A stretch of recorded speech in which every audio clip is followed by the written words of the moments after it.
Bien, pues comenzamos nuestra segunda sesión del seminario, pero realmente la primera sesión sustantiva, donde vamos a estar entrando en materia por primera vez. Y el tema que tenemos hoy es hablar de ciencia, o comenzar a hablar de ciencia.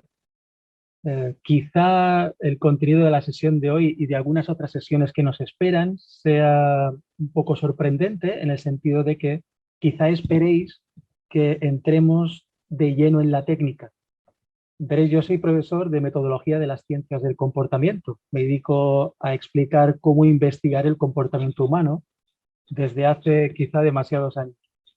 Y, eh, y no solamente lo explico, sino que lo ejerzo como profesión y lo ejerzo como pasión. Y por mi despacho pasa muchísima gente, profesorado, gente de la calle incluso, para pedir opinión o para pedir mi labor como juez, se puede decir, para juzgar la calidad de algunos trabajos. Y lo que observo es que las personas tendemos rápidamente a resolverlo todo con técnica. Y, y nos cueste más asumirlo o menos, la técnica es la parte más fácil de la ciencia. La parte más difícil es el sentido de lo que hacemos. Si resolvemos el sentido de lo que hacemos y construimos una actitud adecuada, la parte técnica es la más sencilla. Y si yo no la controlo, hay otra persona que la puede controlar y cada vez hay más recursos de ordenador, recursos de software, programas en la web o programas para el ordenador o para el móvil o el celular, software que nos ayuda a resolver la parte técnica. Pero eso es como tener un coche muy potente, pero no saber a dónde ir, a dónde vamos, ni por qué lo tenemos, ni qué es lo que queremos. Con lo cual es inútil e incluso peligroso tener tu coche, ¿verdad? Bien, pues hoy nos vamos a dedicar sobre todo a ese sentido y a lo que yo creo que es más importante de la ciencia, que es la actitud. Acabo de mencionar actitud y va a ser casi lo último de lo que yo vaya a hablar hoy. Tengo una presentación preparada que es relativamente corta y después lo que intentaremos es ejercitar eso que voy a explicar ahora, ejercitarlo con algún caso concreto. La sesión de hoy es sobre la ciencia y bueno, un buen título para calentar motores es Hablemos de ciencia. Como veis, vamos a tener 4 momentos en la exposición. Primero vamos a entrar en el relato oficial, que es lo que nos encontramos en todos los libros y cursos introductorios sobre lo que es la ciencia y posiblemente es de lo que más se defienda de voz cara a cara por parte del profesorado que nos dedicamos a enseñar cómo hacer ciencia y qué es la ciencia. Después vamos a adentrarnos un poco también por encima acerca de qué es la realidad de la ciencia, que vista no sorprendentemente, dista algo, vamos a decirlo así, de lo que cuentan los libros, mayoritariamente. Eh, claro, después de reflexionar un poco acerca de cuál es la realidad de la ciencia, es posible que perdamos la fe en la ciencia. Bueno, hablaremos de eso un poquito y cuál es la postura que considero que es la apropiada para afrontar el conocimiento científico y la construcción de nuevo conocimiento científico. Y por otro lado, pues bueno, realizaremos algún que otro ejercicio. Lo haremos aquí con un par de noticias de prensa e intentaremos poner en práctica eh, eso que constituye, según considero, según mi punto de vista, constituye el centro de lo que es el comportamiento científico. Muy bien, pues ¿cuál es el relato oficial? ¿Cuál es el relato habitual? Lo que encontramos por todas partes cuando se habla de ciencia. Se habla o casi se siente acerca de la ciencia. Bien, pues aquí tenemos algunos autores que nos suenan, ¿verdad? Nos suena Isaac Newton. ¿Qué os suena de Isaac Newton? ¿Podéis decir algo de él? ¿Era un futbolista? ¿No, verdad? Un físico, ¿puede ser? Un Sí. físico considerado por algunas personas como la persona más inteligente en la historia de la humanidad. Eso lo he escuchado varias veces. No estoy de acuerdo, desde luego. Desarrolló la teoría, bueno, la teoría de la gravedad, es su principal hito, ¿no? Haber desarrollado la teoría. Sí, Hizo un- Y bueno, yo también sé como curiosidades que él era una persona, creo que era religiosa, no sé si incluso estaba metido en algún tipo de iglesia y bueno, él era creyente en Dios, me parece. Y aparte de la ciencia también se interesó por la alquimia y sé que escribió cosas sobre alquimia, aparte de toda su teoría que a lo mejor era más científica y la alquimia hoy en día no se considera científica, pero sí que era como tenía varios intereses por lo que yo sé. ¿eh? De hecho, se interesó por alquimia antes de escribir sus grandes obras, ¿no? Por la Ujú. que se hizo famoso más tarde. Ujú. Bien, otra persona que conocemos todo el mundo, ¿no? Nos suena, Albert Einstein. ¿Quién no ha escuchado hablar de él? ¿O no ha visto la, la foto que estamos viendo ahora o una versión de esa foto? Sabemos cosas de él, ¿verdad? Y sobre todo hay una gran admiración por su figura, por su cerebro, por ese personaje que suena tan entrañable con ese pelo blanco y despistado y que revolucionó también no solamente la física, sino a través de la física, igual como Isaac Newton, revolucionaron el mundo, ¿no es cierto? Bien, y tenemos, pues, no sé, pues por ejemplo, para abrirnos a nuestros días, Stephen Hawking, que, bueno, pues un personaje, ¿verdad? Muy famoso. Bueno, se utiliza o se habla de él, o se recurre a su figura, pues para no solamente mostrar un cerebro brillante, sino también los resultados del afán de superación, como una persona con multitud de inconvenientes físicos es capaz de hacer lo que él hace y lo que él ha hecho. Bien, en definitiva, he traído tres ejemplos, yo creo, suficientemente famosos que ayudan a entender cuál es la idea de ciencia que se construye, ese imaginario colectivo en torno a la ciencia que básicamente se basa en la asunción de mentes brillantes, una élite, casi estrellas de Hollywood o estrellas del fútbol, incluso con sus clubes de fans, tengan ese nombre o tengan nombres similares, personas obstinadas o, digamos, con mucha fuerza de voluntad y parecen incasables y que son capaces de vencer todo tipo de barreras para finalmente encontrar la verdad, que es su objetivo. Es encontrar la verdad con palabras mayúsculas, con letras mayúsculas, o bien resolver esos desafíos a los que se enfrenta la construcción del conocimiento y que parecen inaccesibles hasta que llegan ellos y lo resuelven, ¿no? Y en definitiva, pues son personas con un nivel, parece, elevado de altruismo, cuyo objetivo finalmente es cambiar el mundo a mejor.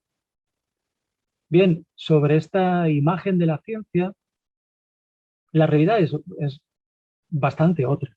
En principio hay que decir tres obviedades y esas obviedades que son obvias, pues suelen pasar desapercibidas, pero nos están contando acerca de qué es la ciencia realmente. En primer lugar, la ciencia es el producto de personas.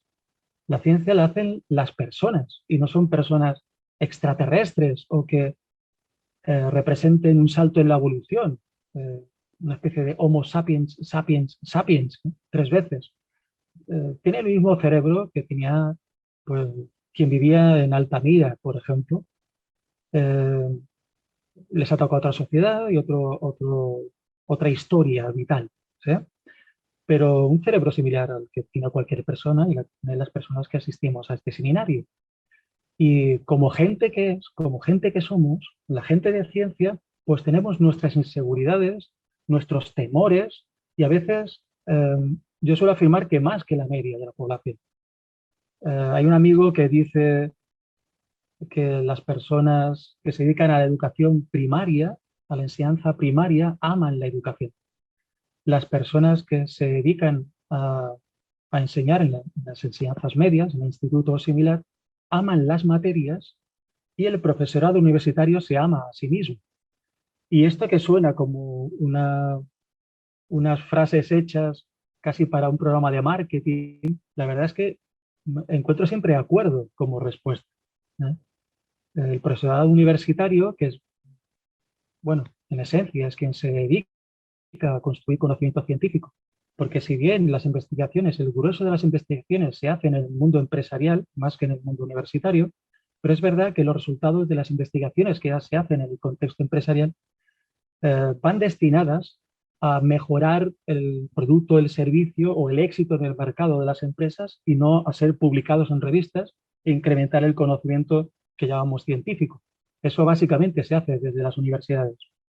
Y el profesorado universitario, en su mayoría, lo que busca es, bueno, pues tener una estabilidad laboral, que es algo muy digno, intentar superar de manera positiva los retos que le va marcando la administración, las nuevas normativas, los problemas, los trámites burocráticos. Es una vida que dista mucho de ser idílica y es un trabajo como podría ser cualquier otro.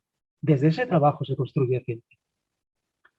No digo que sean mentes no brillantes, hay mentes brillantes y no brillantes dentro y mentes brillantes y no brillantes fuera.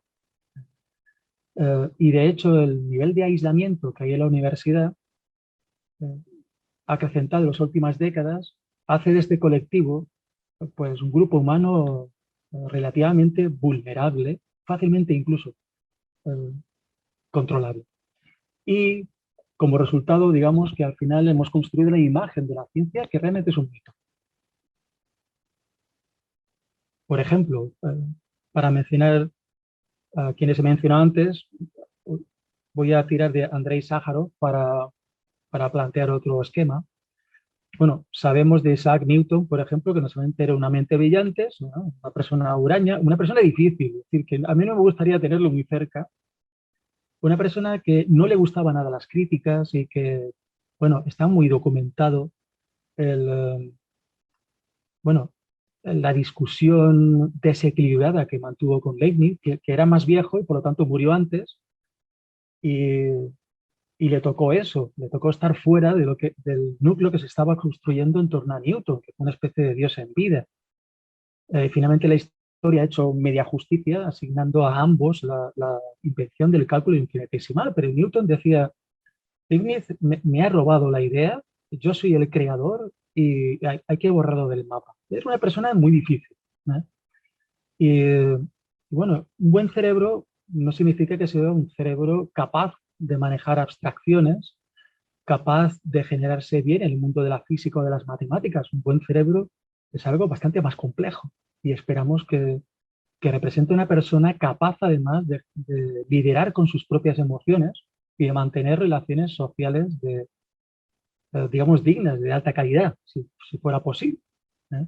Afortunadamente la psicología ha avanzado mucho en esto y nos estamos dedicando ya a desmitificar el mito de la inteligencia. Bien, Albert Einstein también, como famoso que es, se han ideado muchas cosas, ¿no? Como, bueno, sus déficits sobresalientes como padre, o el hecho de que su pareja era también física, que en muchas de las cartas que él escribía hablaba de nuestra teoría, nuestra idea, nuestra intuición, y bueno, llega un momento en que su esposa desaparece de ese imaginario. Eh, no digo que fuera idea de ella, pero algo tuvo que ver. Una física que era brillante, que era muy buena en matemáticas y en física, y que quedó reducida a madre y ama de casa porque Einstein tenía muy claro dónde ir, ¿no? Y desde el principio él decía que él quería el Nobel y estaba luchando para conseguirlo. No es una mente tan altruista, ¿verdad? Bueno, Andrei Sájarov, que es menos famoso, pero bueno, es el autor o el promotor de la bomba de mayor capacidad destructiva que se ha inventado y usado, explotado en la Siberia rusa. Él, como le ocurre a mucha gente de ciencias, se implicó en un invento, se implicó en unos desarrollos matemáticos y físicos y después levanta la cabeza y dice, Dios mío, pero ¿qué he estado haciendo? Esto no me gusta, ¿no? E intenta retirarse de ese pasado e intentar, bueno, como sintiéndose responsable, intentar construir otra vía. De hecho, bueno, pues hay un premio a la paz que lleva su nombre. Pero dice sus cosas, ¿sí? Antes de comenzar la saga de los premios para la paz. Bueno, no me estoy metiendo con ellos, estoy diciendo que Newton, Einstein o Sájarov eran personas.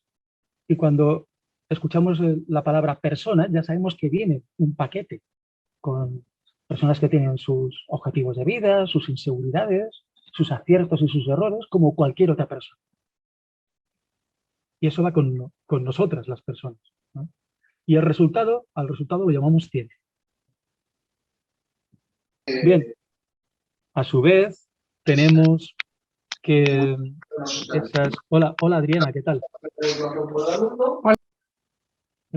He desactivado tu audio, pero tú podrás activarlo ya cuando quieras.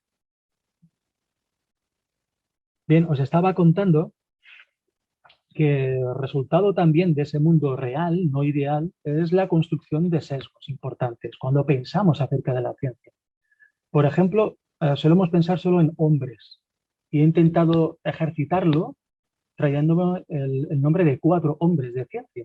Y por supuesto, el mundo de la ciencia está abarrotado de mujeres, pero no solemos pensar en mujeres. De hecho, hablamos con frecuencia de hombres de ciencia, no personas de ciencia, por ejemplo, o gente de ciencia.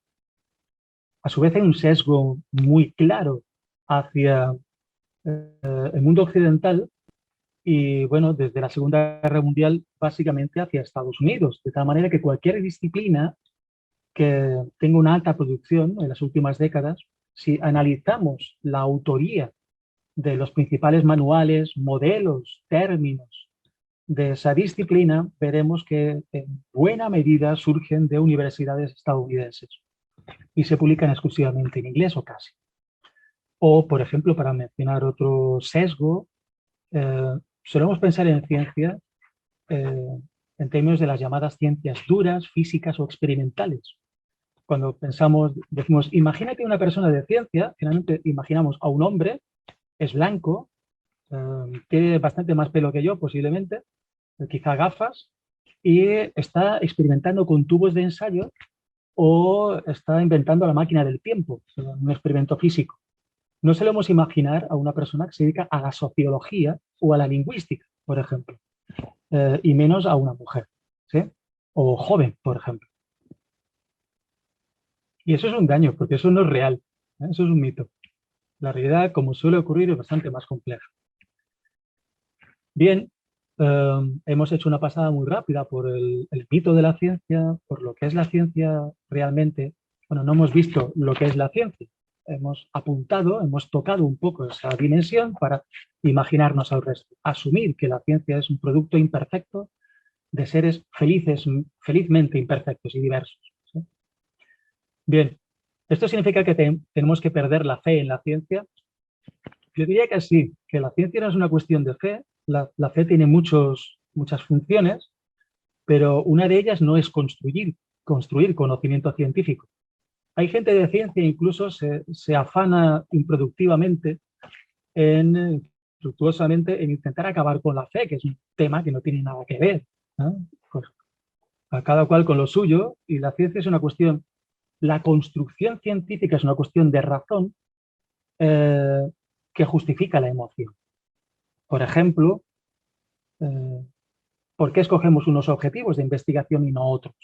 Podemos escogerlos porque parece que es un campo rentable, porque parece que podemos publicar mucho en ese campo, estoy hablando de emociones, no estoy hablando de ciencia, o porque pensamos que investigar en esa línea nos puede ayudar a solucionar desafíos que tiene la sociedad, o porque creemos que podemos construir un mundo mejor a partir de esa investigación. En cualquier caso, todo lo que estoy contando es emoción. Y uno de los problemas que tiene la ciencia, en el mito de la ciencia, en el sesgo, es pensar que la ciencia es solamente razón y no es emoción, ¿sí? Desde que somos personas, hay que asumir que somos seres, animales emocionales. Bien, ¿qué para construir ciencia, para entender la ciencia y para intentar que lo que aportemos a la ciencia sea de la mayor validez y credibilidad posible, os propongo 3 columnas, ¿no? 3 fundamentos: el método, la comunicación y la actitud. Bien, por método, si me permitís, para hilar bien, voy a leer los 3 pequeños textos que hay en estas 3 diapositivas. En método, bien, pues en ciencia es más importante el cómo que el qué. La pregunta fundamental no es qué has encontrado, sino cómo lo has encontrado. El procedimiento es lo que nos suministra garantía en ciencia. Y esto va a formar parte de la actitud científica. Yo puedo traer aquí un dato o una conclusión. Un dato no sirve para nada. Una conclusión o una interpretación, que es el punto final de toda investigación, ¿sí? Traigo una conclusión y digo, he encontrado, por ejemplo, que las mujeres fuman más que los hombres en los espacios de descanso del trabajo. O he encontrado que los hombres en Argentina tienden a ser de derechas. O he encontrado que el país donde se pronuncia mejor el inglés en Europa es Austria.